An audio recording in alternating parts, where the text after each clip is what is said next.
All right, everybody, it's Tuesday, August 12th, 2025. Our episode begins with our headline Euphoric rise in stocks from CPI data being a bit cool. Mr. Market forgets to look down. I don't remember if it was Fisher or Benjamin Graham himself that said this, but I remember reading the idea that sometimes Mr. Market is like in an air balloon, a hot air balloon, and is only looking up and forgetting how far he is away from the ground. The meaning being that when stocks get overvalued enough, it can be easy to forget how far they can drop. And in order to figure that out, all you have to do is look at price earnings ratios. Determining a fair price for a high amount of growth priced into a stock is nearly impossible. And because of that, the price level of very overvalued stocks, including currently many of our mega cap stocks out there, can drop way further than most people can even imagine. But hey, as long as we're in the hot air balloon, we can just keep looking up at the sky and hopefully we have enough gas to just keep going up forever. I do not believe this will last very long. That said, you never know how big a bubble can get before it pops. So I'll update you guys on especially my short positions I've been talking about a lot and what sort of my plan is when we get to the charts. In case you didn't catch it, the news of the day is that the consumer price index, which was released this morning at 8:30 a.m., came in line basically with expectations, actually a little bit lower than expectations with the headline, and basically in line with the core. Actually, a bit hotter in the core, the actual a little higher than the forecast. The mainstream narrative being out there that stocks went up today because we are looking at a very high probability of a cut in September and actually October. Yesterday we had only about a 50% chance of a second cut, rising to a 60% chance now. So a lot of stocks went up today. On to the community topics. What moves, if any, did you make today and why? Robschild actually does nothing today, just sits on hands. Still have all the same long positions and short positions that I had yesterday. And coming up later this week on Thursday, we have PPI, the producer side of inflation. How much do they have to pay for stuff to make stuff for the consumers? Also, continuous tariff updates. We also have weekly jobless claims coming out Thursday. Any one of these Thursdays, I think, will really rock things. Continued claims are going up. They can't go up forever without a recession. Thank you for watching, subscribing, commenting, and supporting. No changes to the daily reminders macro views. Read my website in the description to hear them. No changes to the crystal ball ratings nor the Robschild portfolio.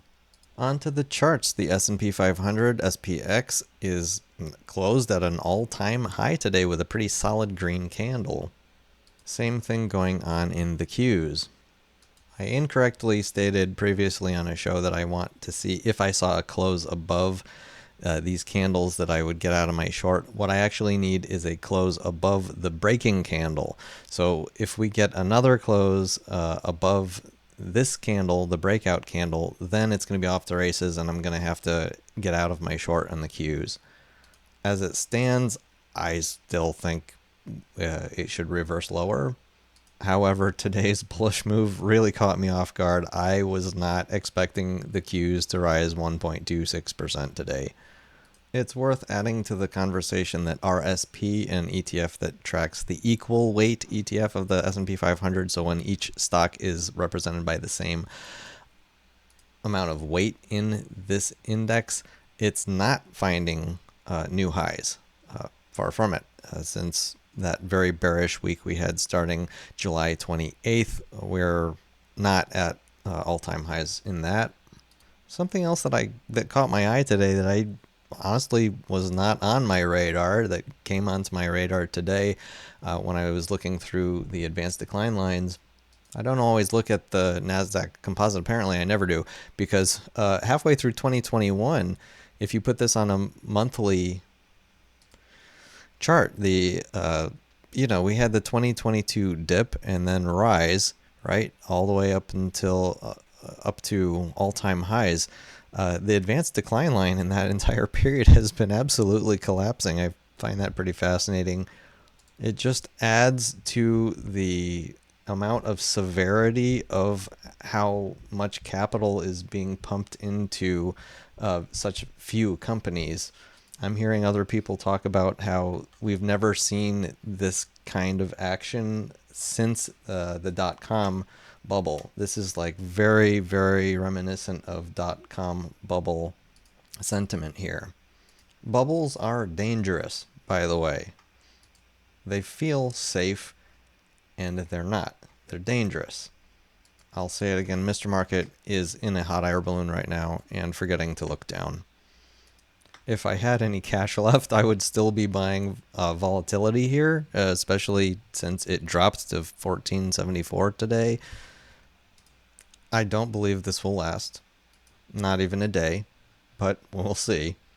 I also want to put a reminder out there that Fed funds cuts aren't necessarily good for all industries, especially industries that are borrowing at longer durations. After all, the 10-year Treasury note yield actually rose today. Not a lot, but I think it's worth mentioning. It looks like we may still be headed up to this red line. I'm sorry I have so many lines on this chart, but this one right here. Just on a trend line analysis, we may get up to 4.38 before assumably going back down is my take on it. The euphoria wasn't limited to stocks today. HYG divided by shy rising, suggesting junk credit spreads also still tightening. Crude oil also caught my eye today. Bit of an engulfing candle of the last 3 trading days, currently at $63.09. The risk on sentiment in stocks allowed gold to not really move very much. If we continue to fight at the bottom of this red candle, it's pretty bearish, very short term for gold. Another chart that caught my eye today was the IWM, the Russell 2000 ETF, finding a short-term double top. We're still not to the all-time highs of November of 2024 in this. Again, this adds to the idea that it's not the entire stock market participating in this euphoric run. Another chart that really caught my eye today is Total 2. This is all cryptocurrency minus Bitcoin, finding a longer term double top, actually. So we're today basically exactly where we were at all-time highs back in December of 2024. My thought on this is maybe this is a top, or maybe we're headed into the largest financial asset bubble of all history. I also found it notable the bit of a divergence between the 10-year Treasury note yield rising a bit and the MOVE index actually dropping to lows that we haven't seen since 2022, end of 2021.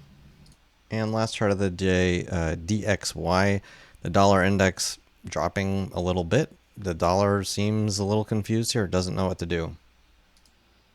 In a nutshell, once again, I'll repeat, Mr. Market is warm and comfy right now because he's in his hot air balloon and he's looking up and he's forgetting to look down. And that's all I have for you for today. That's all I have from me and my crystal ball. I hope you enjoyed. Thank you for watching and see you next time. Robschild.